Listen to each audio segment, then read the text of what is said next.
Donc, il a cherché un endroit de rester à Samarie. Il a envoyé les disciples trouver un endroit pour rester pour la nuit à Samarie. Mais les Samaritains et les Juifs avaient une dispute entre les deux. Rappelez la femme au puits, quand Jésus a parlé avec la femme au puits, elle a demandé de cela. Elle a dit, vous Juifs, c'est Jérusalem à la place pour louer.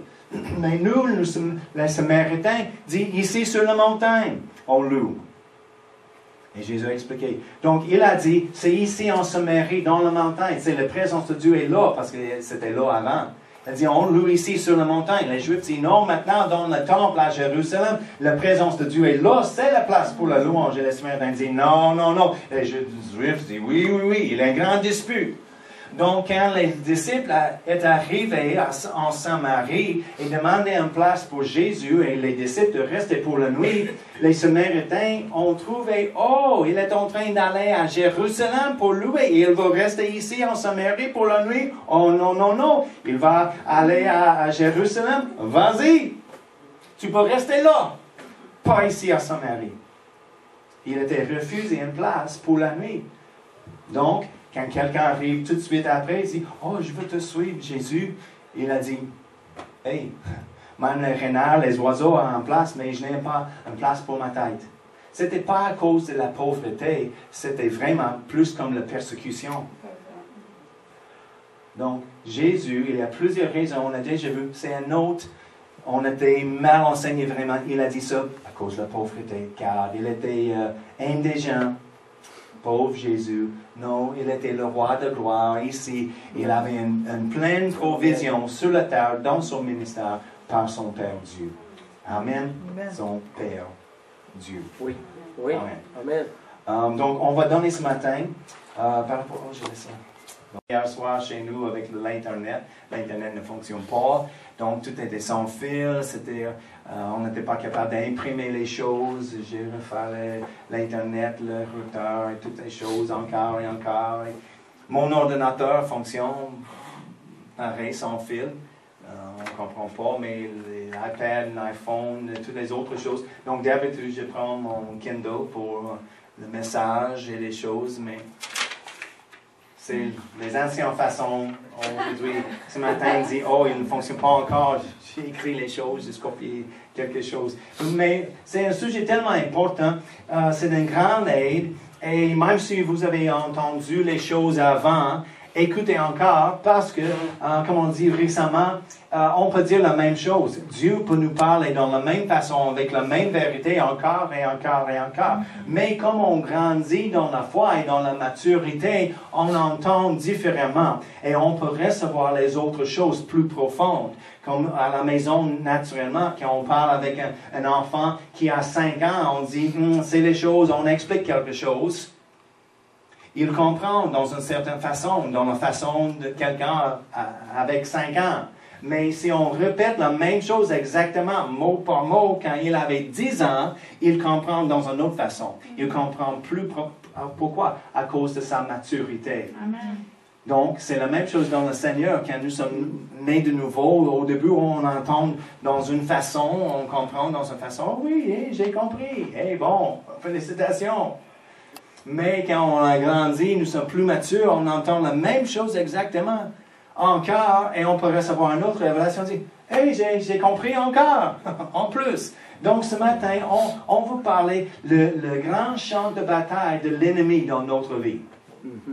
Parce que l'ennemi, il est vaincu, Jésus a vaincu l'ennemi, et il n'a pas la puissance si on ne donne pas la puissance, on ne le permet pas de faire les choses dans nos vies. On a la droit et l'autorité pour arrêter l'ennemi et toutes les choses qui viennent ou essayent de venir dans notre vie de l'ennemi. On a la droit et l'autorité pour arrêter ça en Jésus-Christ. C'est pas à cause de nous, c'est pas parce que je suis tellement intelligent, je suis bon, je n'ai pas péché les choses pour le moment. Non, c'est à cause de Jésus et les choses qu'il a fait sur la croix. Il nous a donné le droit et l'autorité de faire les choses dans nos vies en Jésus-Christ. C'est à cause de lui. Bravo, pas moi, mais bravo Jésus. Amen. Donc, le grand champ de bataille, on peut dire, est ici, entre les oreilles.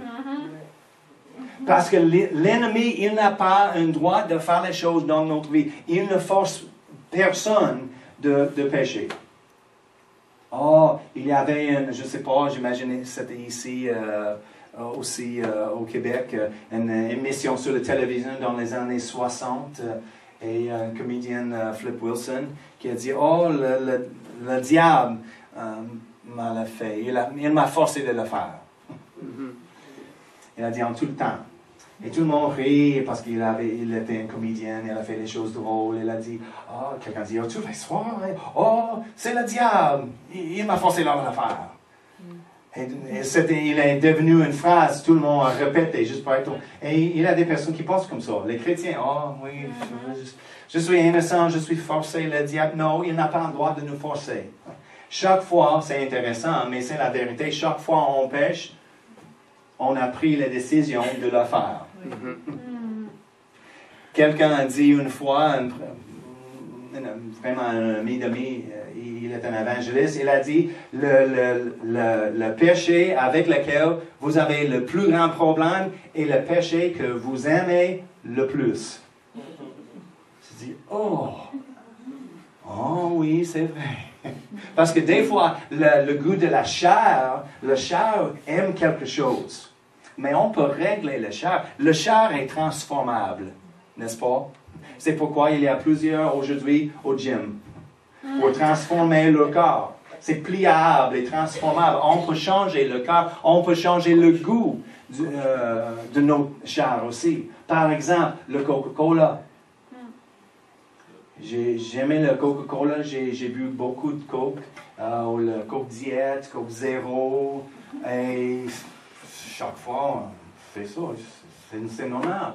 Et après un temps, j'ai dit, oh, je sais, c'est pas bon pour la santé, c'est pas bon pour rien, vraiment. Et je dis, ok, et c'est pas la condamnation si tu bu le Coke, c'est correct, continue. Je ne suis pas le Saint-Esprit, d'accord? Okay? On n'aime pas d'être le Saint-Esprit. Oh, tu as besoin de... Non. Mais juste pour moi, personnellement, j'ai quitté ça. Mais après un temps, après quelques semaines, c'était difficile au début, mais après quelques semaines, c'était rien. Mais on était quelque part, il n'y a rien sauf le Coke diète pour boire. Je dis, oh, c'est correct, je bois le Coke diète.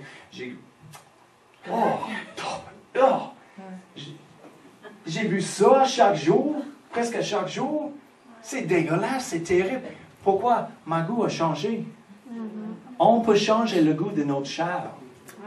Comme les enfants, oh, je n'aime pas les tomates. Oh. L'épinard, oh. Aujourd'hui, c'est correct. J'aime les deux.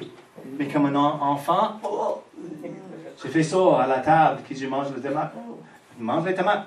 Oh. Allez. Oh. Merci Seigneur, je fais pas ça aujourd'hui. Quand je mange avec toi et tu me donnes les tomates, je peux manger. Allez, bien. Mais les goûts changent de notre chair. Okay? Donc, c'est évident, on peut changer. Même avec les péchés. Le goût de faire ci et ça, on peut changer ça. On peut régler. Notre esprit est supposé d'être en contrôle par le Saint-Esprit à l'intérieur de nous. On peut, avec sa parole et sa force, sa puissance, on peut changer les choses dans notre vie. Mais, donc, c'est juste à dire, l'ennemi, il n'a pas un droit, il n'a pas le pouvoir de nous forcer de faire quelque chose. Mais il commence ici, il lance une pensée. Avez-vous jamais eu une conversation interne? Des fois, c'est juste nous. On pense, oh, qu'est-ce que je mange après-midi? OK, on va manger peut-être ci, ça, pas de coke, pas de tomates. La poutine, c'est bon pour la santé. Mais c'est juste moi qui pense dans mes pensées. Mais des fois, il y a une petite voix qui arrive. Je suis quelque part, c'est juste pour l'exemple. Peut-être à la banque. Et quelqu'un sort de la banque. Et je ouvre la porte, il sort. Et soudainement, en arrière de lui, il a $20. Une voix arrive et dit, prends $20, quelqu'un a perdu $20. Une autre voix dit, oh non, je ne prends pas le $20. C'est de voler, je ne vois pas. et j'ai un choix, je peux dire, oh, non, je ne prends pas ça, ou je peux dire, oh oui, c'est vrai, mais personne n'est là, vraiment, je ne sais pas si c'est de lui. Oh, j'ai trouvé 20 $, merci Seigneur pour le 20 $. Non. Mais est-ce que c'est moi qui parle avec moi-même? Non, c'est parce que on n'a pas les deux personnalités, un mauvais et un bon, qui parlent comme les bandes dessinées, avec l'ange et le démon qui parlent. Non, des fois, c'est l'ennemi qui arrive avec juste une pensée. Si on donne la bonne réponse, non, je ne suis pas intéressé, je ne fais pas ça, c'est la fin. Ou des fois, si on cède tout de suite, c'est la fin aussi. Oui, je vais le prendre. C'est fini. Mais des fois, avez-vous des conversations comme ça? Quelque chose arrive où tu penses, oh, appelle tel et tel. Tu as besoin d'appeler tel et tel aujourd'hui. Pourquoi j'ai besoin d'appeler? Si j'appelle lui, il va dire si, et il est occupé, il est au travail, ce n'est pas le temps pour appeler. N'est-ce pas? On a une idée qui arrive, et tout de suite, on a une réponse pour l'idée. Des fois, parce que nous sommes les chrétiens, on est supposé d'être influencés par le Saint-Esprit. Et souvent, le Saint-Esprit, il parle, il donne une idée. On pense de quelqu'un. On rencontre la personne plus tard dans la semaine ou dans l'après-midi. Ah, j'ai pensé de toi juste ce matin. Des fois, c'est parce que le Saint-Esprit, il connaît les choses à venir. Des fois, c'est parce qu'on a besoin de prier pour la personne. Des fois, on pense que quelqu'un arrive dans la tête, une image de quelqu'un. Oh oui, les bons souvenirs. C'est pas juste pour penser. Des fois, c'est pour prier pour ça. J'ai entendu plus tard, oh, il est mort. Oh, wow, j'ai pensé juste à lui, juste l'autre jour. C'est intéressant, juste la semaine passée, jeudi ou vendredi, j'ai téléchargé un chant sur quelque chose. Et j'ai pensé de mon pasteur en Floride. Le chant était un gospel, chant de gospel. Le chant dit « Je ne suis pas terminé, pas encore ». C'était en anglais, mais la traduction environ dit ça. Je sais, un jour, les personnes arrivent de prendre ma place, mais il a besoin d'attendre. Dieu n'est pas fini, et il n'est pas terminé avec moi, pas encore. Je ne suis pas terminé, non, pas encore, non, pas encore. Amen. Et j'ai pensé soudainement de mon pasteur en Floride. Et d'habitude, je ne pense pas à lui, même avec les chants. Il n'était pas exactement musical, que chaque chant je télécharge, je pense à lui, non, jamais. Mais j'ai pensé, oh, il va aimer ce chant. Je peux imaginer le chœur là, qui chante le chant, et il va crier, oui, amen. Pendant le week-end, on a reçu un petit email de ma belle-sœur. Il avait une crise de cœur vendredi après-midi. J'ai dit, oh, c'est drôle. Et Seigneur, tu parles avec moi. Non, je ne suis pas terminé, pas encore. J'ai les choses à faire. Vous voyez la connexion? Oui. Mais des fois, nous sommes épais. On va dire. Trop épais de recevoir les choses que Dieu dit. On dit, oh oui, mais peut-être la prochaine fois, nous sommes là, on va chanter ce chant. Mais vraiment, je pense que c'était un appel de prier dans l'esprit, prier pour lui, déclarer la même chose que le chant dit, parce que c'était le... Non, prie pas. Mais on a trouvé la bonne nouvelle, c'était juste, il avait une petite douleur dans son poitrine, et il était avec la famille, il était avec les jeunesses, parce que son fils, Pasteur Greg, qui a prêché ici en juillet, c'était son fils. Il a pris les adolescents pour faire du ski. Le pasteur aime faire du ski. Il était avec la jeunesse. Après, il était avec l'autre fils en Colorado pour faire un fait du ski aussi. Comme une petite vacance pour lui, 2 semaines, il fait du ski. Et en Colorado, l'air est très, très mince. C'est difficile de respirer. Mais il avait la douleur quand il est revenu. Il avait un rendez-vous déjà avec le médecin pendant la semaine pour checker le cœur parce qu'il avait un témoignage du Saint-Esprit. C'est le temps pour checker le cœur. Mais le médecin, il a appelé et annulé reporté le rendez-vous pour la semaine après. Mais vendredi, elle avait une petite crise. Et elle a dit, j'ai la douleur pour un peu de temps maintenant. Je vais juste arriver aux cliniques juste pour checker ça. Ils ont dit, oui, tu es en train d'avoir une crise de cœur. Et il a dit, oh, OK. Ils ont checké, il avait une artère bloquée 99%. Les autres étaient bloqués plus que 80%.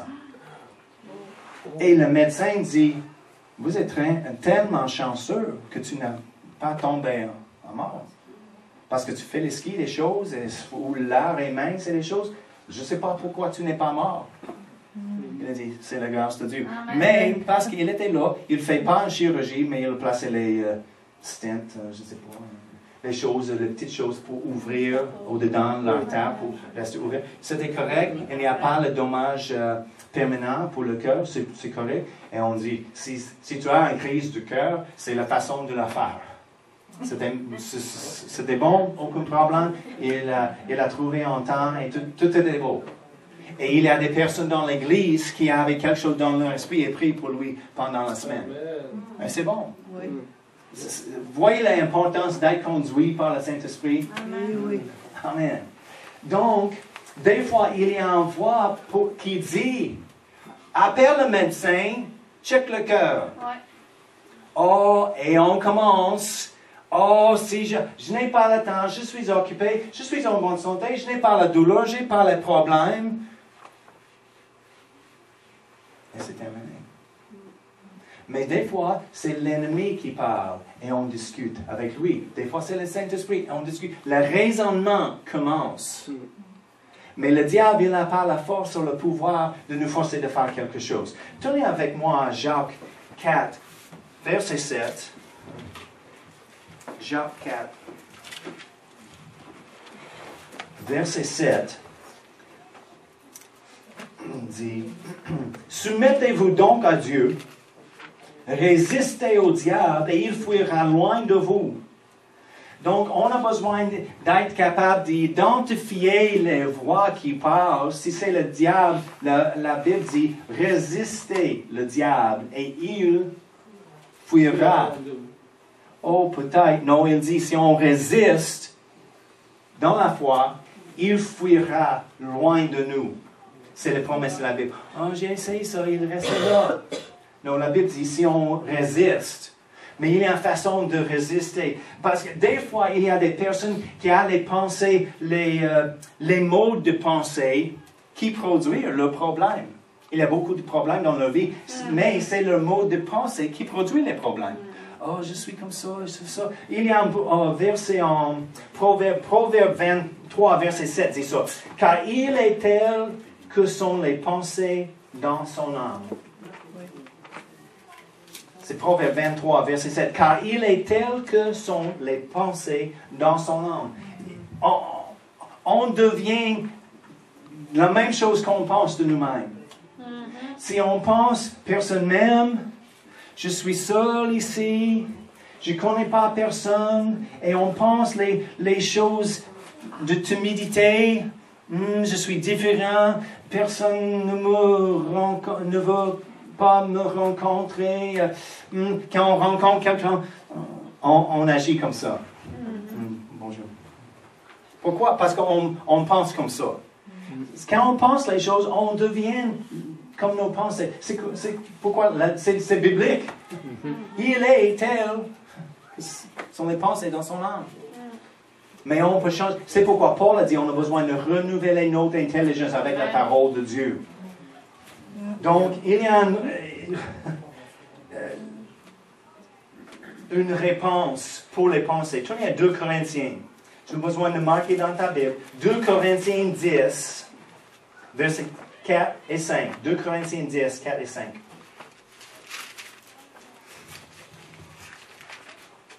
On a besoin d'identifier la voix de l'ennemi. L'ennemi, il amène les inquiétudes en tout temps. Il amène la peur, les inquiétudes, les pensées de faiblesse. OK? Dieu, les pensées de Dieu amènent la paix. Amen. Le bonheur. Amen. 2 Corinthiens 10, verset 4. dit, car les armes avec lesquelles nous combattons, parce que c'est le champ de nos batailles, est ici, entre les oreilles. Mais c'est quoi nos armes? Il a dit, les armes avec lesquelles nous combattons ne sont pas charnelles, mais elles sont puissantes par la vertu de Dieu pour renverser des forteresses. Des fois, les pensées, s'ils restent aussi longtemps, ils deviennent comme une forteresse dans nos intelligences. Et on devient comme ça. Oh, on manque. Oh, nous sommes pauvres. Oh, la pauvreté. Là, c'est difficile d'avoir l'argent. Il passe en tout temps. Il arrive, mais il passe tout de suite. Et en plus, il passe avant, il arrive. Et on pense. Et on peut avoir une forteresse de mentalité de pauvreté dans notre intelligence. Et après ça, c'est établi, on agit comme ça. Oh non, on ne fait pas ça parce que on dépense l'argent pour ça, c'est trop. Et oui, on a besoin d'avoir la sagesse, certainement, mais en même temps, non. Même avec la maladie, la dépression, la famille, Lot, rappelez Lot, il avait la peur, les enfants vont faire quelque chose. Oh, peut-être les enfants ont péché, il avait la peur en tout le temps, il a perdu ses enfants. Il avait la peur en tout le temps. Et il avait une forteresse de peur dans sa tête. Mais, qu'est-ce que la réponse ici? Verset 5. Nous renversons les raisonnements et toute hauteur qui se lève contre la connaissance de Dieu et nous amenons toute pensée captive à l'obéissance de Christ. Amen. Il y a certains qui pensent, oh, il parle au sujet des démons sur le pays, sur une ville, on peut renverser les choses. Non, dans le contexte, il parle au sujet des pensées. Regardez, il a dit, nous renversons les raisonnements. Oui. Rappelez, on a parlé au sujet des raisonnements. La voix arrive, même si c'est la voix du Saint-Esprit. Oh, appelle-lui. Oh non, si j'appelle lui, je parle avec qui? C'est pas moi. La voix qui dit, qu'est-ce que tu penses de Québec? C'était pas moi qui dis ça. C'était le Seigneur. Immédiatement, le raisonnement dit, je sais pas, Québec, il parle en français, mais au Canada, c'est une ville, je sais pas, c'est une province, je sais pas. Mais j'étais en accord, voyager là. Mais quand les raisonnements sont contre Dieu, on a besoin de renverser ça. Renverser les raisonnements et toute hauteur qui se lève contre la connaissance de Dieu et nous amenons toute pensée captive. Il y a des pensées qui arrivent, on a besoin d'amener captif, en obéissance à Jésus-Christ. Comment? Proverbe 16. Proverbe 16. Parce que souvent, on essaie de lutter les pensées avec les autres pensées. Des fois, au lit, nous sommes réveillés dans la nuit avec une pensée. Oh oui. On tourne à l'autre côté, les pensées, je pense les réponses, une autre réponse, une autre pensée, le ping-pong dans la tête. Mais on a besoin de prendre captif. Ce n'est pas efficace de combattre les pensées avec les autres pensées de nous. Des fois, c'est juste comme les abeilles. Continue. Avez-vous les conversations des fois dans la tête, dans la nuit? Et même avec quelqu'un, ou avec le patron, quand il dit ça, je vais dire ça, et il va dire ça, et je vais dire... C'est pas réel. C'est une possibilité peut-être. Mais c'est les inquiétudes qui arrivent. Si la facture arrive et c'est comme ça, je peux faire ci et ça. On planifie tout jusqu'à la fin. À la fin, c'est pas fini. On recommence au début. OK, c'est vrai. Non. Et encore. Des fois, la troisième, quatrième fois, dans la conversation, on dit, OK, c'est assez. J'ai besoin de changer les tactiques parce qu'il ne marche pas. On ne trouve pas une réponse. Regarde la réponse. Proverbe 16, verset 20, dit, celui qui réfléchit sur les choses trouve le bonheur. Et celui qui se convie en éternel est heureux. Il y a les autres traductions qui dit, celui qui réfléchit sur les choses, quelle chose? Il parle au sujet de la parole de Dieu. Il y a une autre traduction qui dit, celui qui est attentif à la parole de Dieu trouve le bonheur. On lutte avec les choses dans la tête, mais quand on trouve la parole de Dieu, on remplace les pensées avec la vérité. Qu'est-ce que la Bible dit? La Bible dit, c'était la façon dont Jésus a gagné la victoire contre l'ennemi. L'ennemi a dit, oh, loue-moi, garde toute la gloire du monde. Je peux te donner toute cette gloire ici. Il a dit, non, la Bible dit, c'est écrit, on va louer Dieu seulement. Et c'est sa victoire. C'est notre victoire. Nous ne sommes pas mieux que Jésus. Nous sommes un avec lui. On prend la même chose que lui. La même chose, la même victoire. C'est dans la parole de Dieu. Quand on trouve la parole de Dieu, on trouve le bonheur, la victoire. Tournez à Josué 1, verset 8. Restez avec moi. J'ai 2 versets de plus et on va terminer. Mais si on peut trouver cette vérité et mettre cette vérité en pratique, on va profiter de ça. On va expérimenter plus de succès, plus en plus. Amen. Au début, peut-être c'est difficile, c'est différent, mais avec l'habitude d'employer la parole de Dieu, il devient plus facile, plus en plus. Et c'est normal maintenant pour nous. Vous savez, moi, chaque chose arrive, on dit qu'est-ce que la parole dit. Amen. Le problème arrive quand on ne connaît pas la parole. Amen. Qu'est-ce que la parole dit? Je ne sais pas. Qu'est-ce que la parole dit? Mais c'est pourquoi nous avons les livres pour aider. Dans chaque situation, il y a les livres. Ils donnent beaucoup de paroles pour nous aider, pour enseigner ça. Josué 1, verset 8. Que ce livre, il parle à ce sujet de la parole de Dieu, de la loi, ne s'éloigne point de ta bouche. Donc, il dit, la parole reste dans notre bouche. Médite-le jour et nuit pour agir fidèlement selon tout ce qui est écrit, car c'est alors que tu auras du succès dans tes entreprises, c'est alors que tu réussiras. Si on veut le succès dans toute notre vie, nos entreprises, dans nos pensées, dans nos actions, dans nos comportements, dans la famille, au travail, toutes ces choses, on a besoin d'avoir la parole de Dieu dans le bouchon tout le temps. Et médite sur la parole, jour et nuit. Comment on dit? La méditation sur la parole.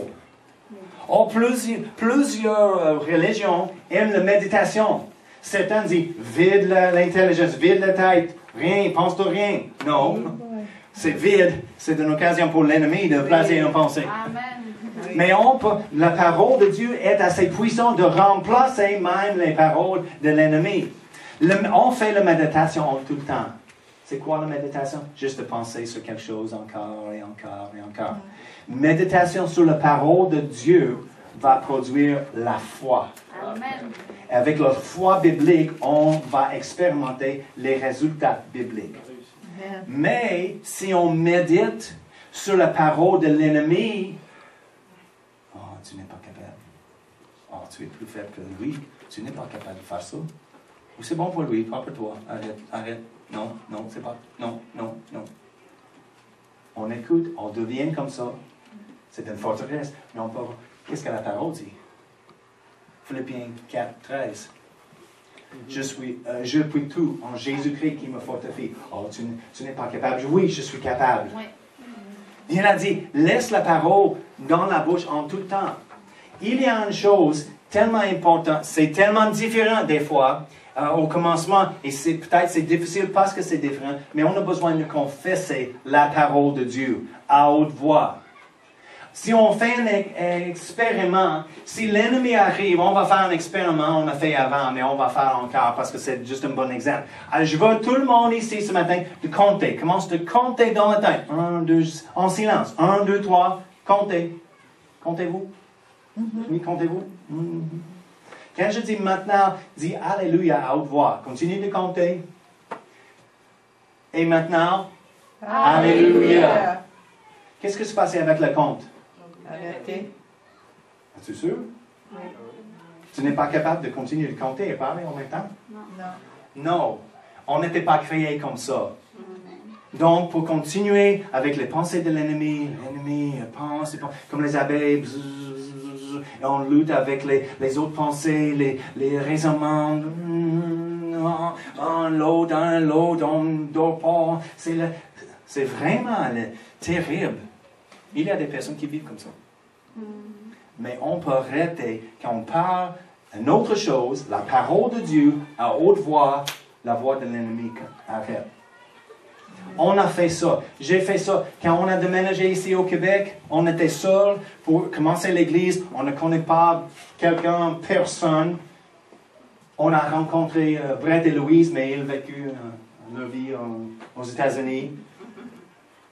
Personne. On ne connaît pas Glenn et Linda.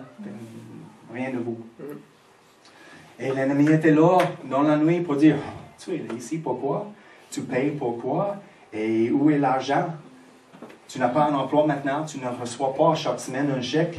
C'est par la foi, oh, mais il n'y a rien. L'église ne commence pas, personne n'est là. Tu as une maison pour payer pour ça et tu vas rester ici 6 mois et sur la rue après.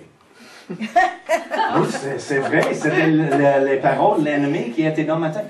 Je dis, parce qu'on avait, dans le naturel, l'argent pour 6 mois.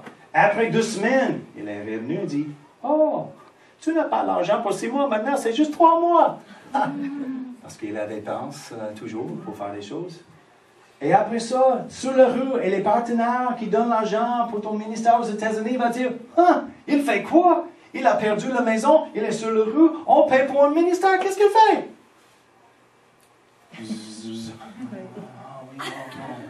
Oh non, oh Seigneur. Je dis, hey, c'est assez. Je ne dors pas, pareil. Donc, je me suis levé.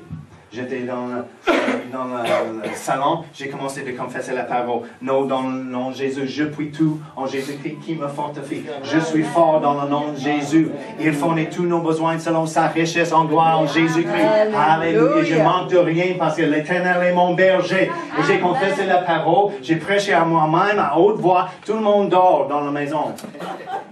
J'étais dans mes pyjamas.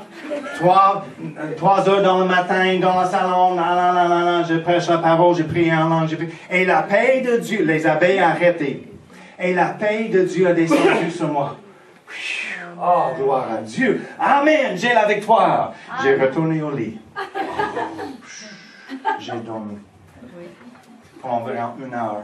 Après 1 heure, oh, tu as l'argent pour toi, moi. Oh oui, le pain n'est pas là, il est parti. La voix est venue. Après un temps, j'ai dit non. J'ai pensé, non, Jésus, non, il a sa provision. Je me suis levé, j'ai marché dans le salon, j'ai confessé là, dans le nom de Jésus, il a fourni tous nos besoins, j'ai une grande provision, pleine de provisions en lui, l'Éternel est mon berger, j'ai confessé. La même chose, les autres versets, les choses qui arrivent dans mon esprit, j'ai confessé la parole. Pas juste les choses, oh non, on veut être ici, et c'est bien la vie. Non, c'est pas puissant, c'est la parole qui est puissante. La Bible dit en Ephésiens 6, c'est nos âmes de Dieu. On a une âme offensive, c'est l'épée. L'épée, c'est la parole de l'Esprit. Avec ça, c'est comment on combat l'ennemi. On renverse les forteresses. Les pensées, on prend les captifs. Comment? Avec une épée, tu m'obéis dans le nom de Jésus. J'ai toutes les provisions dans mon Seigneur Jésus-Christ qui m'a appelé, qui fournit tous mes besoins selon sa richesse en gloire. Oh, je suis délivré, je suis libre en Jésus-Christ. Je puis tout en Jésus-Christ qui me fortifie. Je suis plus qu'un vainqueur dans le nom de Jésus. Je presse comme ça. Tu peux rendre toi-même heureux comme ça. Et encore, la paix de Dieu a descendu. Dans le nom de Jésus. Amen. Des fois, c'est 3 fois par nuit. Je me suis levé, j'ai confessé la paix est descendue, j'ai retourné au lit. On a besoin de faire les choses comme nécessaire. Amen. Oh, lève la voix, parle à haute voix comme ça. Oui, au début, c'est bizarre parce que je n'ai jamais fait avant. Mais quand j'ai formé l'habitude de confesser la parole, c'est normal, je pense de rien de ça maintenant. Parce qu'on a été créé de déclarer la parole. C'est notre épée, on peut renverser. Il y a un verset, j'aime, qu'on m'a donné, et on a besoin d'aider nos enfants.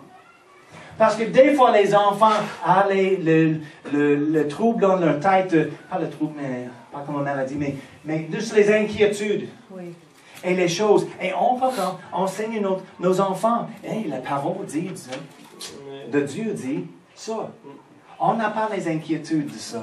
C'est parce que la parole nous promet la provision de Dieu, ou la santé, la guérison, selon leurs besoins. Quand j'étais jeune, j'avais 6 ans, j'étais dans la première année à l'école et j'étais inquiété de tout. J'étais comme un perfectionniste. Ce n'est pas vous dire aujourd'hui je suis délivré d'être un perfectionniste. Mais en ce moment-là, j'ai inquiété. Et une autre enseignante, ma mère était une enseignante de l'école, de 3e année. Pas la même école, mais une autre ville.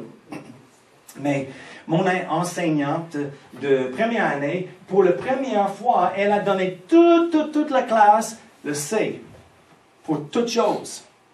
Parce que son opinion était, on va commencer avec une moyenne, et après, c'est le moyen pour tout le monde, égal, malgré leur note. Elle a donné, ma mère n'était pas contente avec ça. Pourquoi elle allait toutes les heures? Parce que j'étais intelligent. Et, toujours.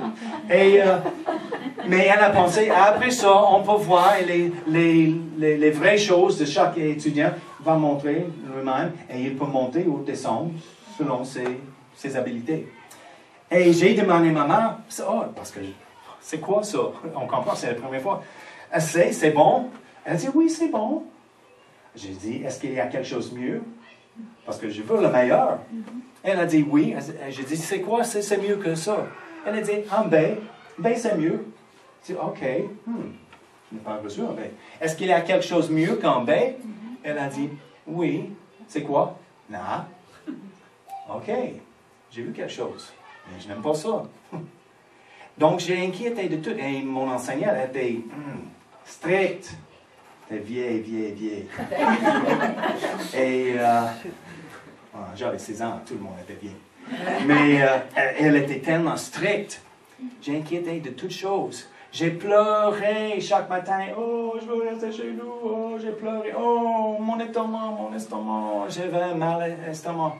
En tout le temps. Éventuellement, parce que j'avais des choses en tout le temps, maman a dit, papa, on a besoin de visiter le médecin pour voir l'estomac. Peut-être il y a vraiment quelque chose.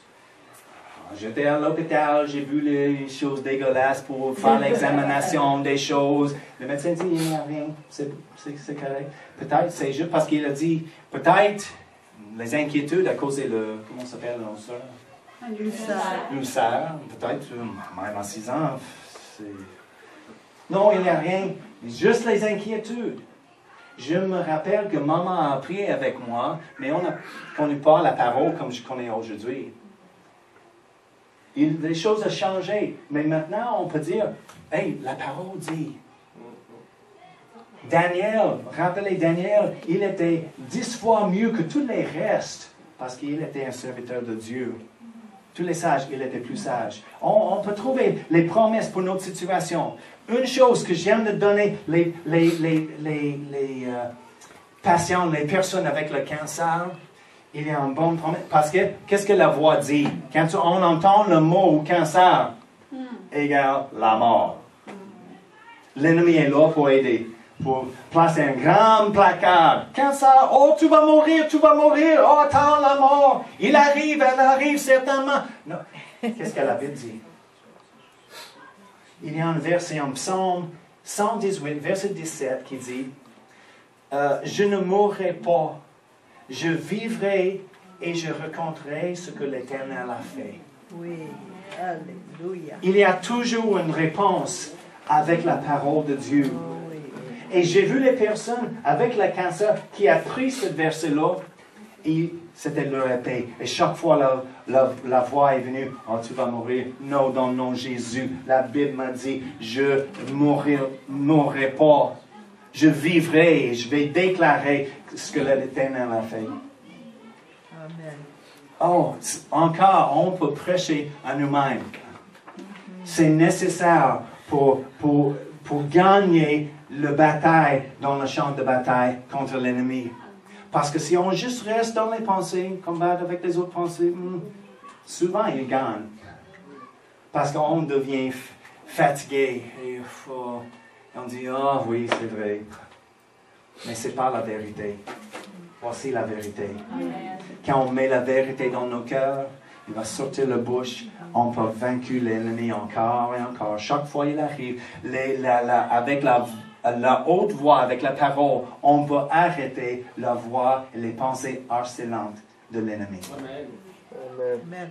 Amen. Oh. Aidez vous-même avec la parole. Oh, j'ai besoin de prière. On peut prier, certainement. Mais souvent, on peut aider nous-mêmes avec la parole de Dieu et arrêter les choses qui nous harcèlent. Avec la vérité. On n'accepte pas les autres pensées. Non, ce n'est pas la parole de Dieu. Il ne me donne pas la paix. Non, la Bible dit, juste comme notre frère Jésus, il est écrit. Il est écrit. Il est écrit. Quelqu'un dit, c'est mon opinion, mais quelqu'un dit, mais à quelle force tu lèves la voix? À quel niveau? Parce qu'il y a des personnes qui pensent, oh, on a besoin de crier la parole. Oh, non, le nom de Jésus, il a dit. Non, pas nécessairement. Pour moi, simplement, je pense, je lève la voix plus haut que la voix dans ma tête. Juste pour annuler ça. C'est suffisant. Et comme on a vu ce matin, quand on commence de parler, nos pensées arrêtent. Si on arrête de parler et les pensées recommencent, n'arrête pas de parler. Continue, continue. La paix va descendre, juste comme dans ma vie. Et tu peux arrêter, checker. J'entends rien, sauf la paix. Bon, on continue dans le chemin. Amen. Alléluia. Merci Père éternel. Merci pour ta parole, la vérité, l'épée du Saint-Esprit dans nos vies, où on peut arrêter et gagner contre l'ennemi encore et encore. Chaque pensée, chaque imagination qui se lève lui-même contre la vérité, contre le plan de Dieu dans notre vie. Oui, on déclare, nous sommes capables. On prie tout en Jésus-Christ qui nous fortifie. Alléluia. On a toute la provision de Dieu dans nos vies. Nous sommes guéris. Par ces meurtrissures, on était guéris. Merci Seigneur. Nous sommes forts en toi, plus que les vainqueurs en Jésus-Christ. Oh, et surtout, je suis libre en Jésus-Christ. Merci Seigneur pour ton amour qui nous a libérés. On te donne toute la gloire pour notre liberté et pour chaque lien qui est brisé en son nom. Merci Seigneur. Sois glorifié dans nos bouches cette semaine, Seigneur. Comme on te glorifier et par ta parole pour être délivré encore et encore. Merci dans le nom de Jésus. Amen.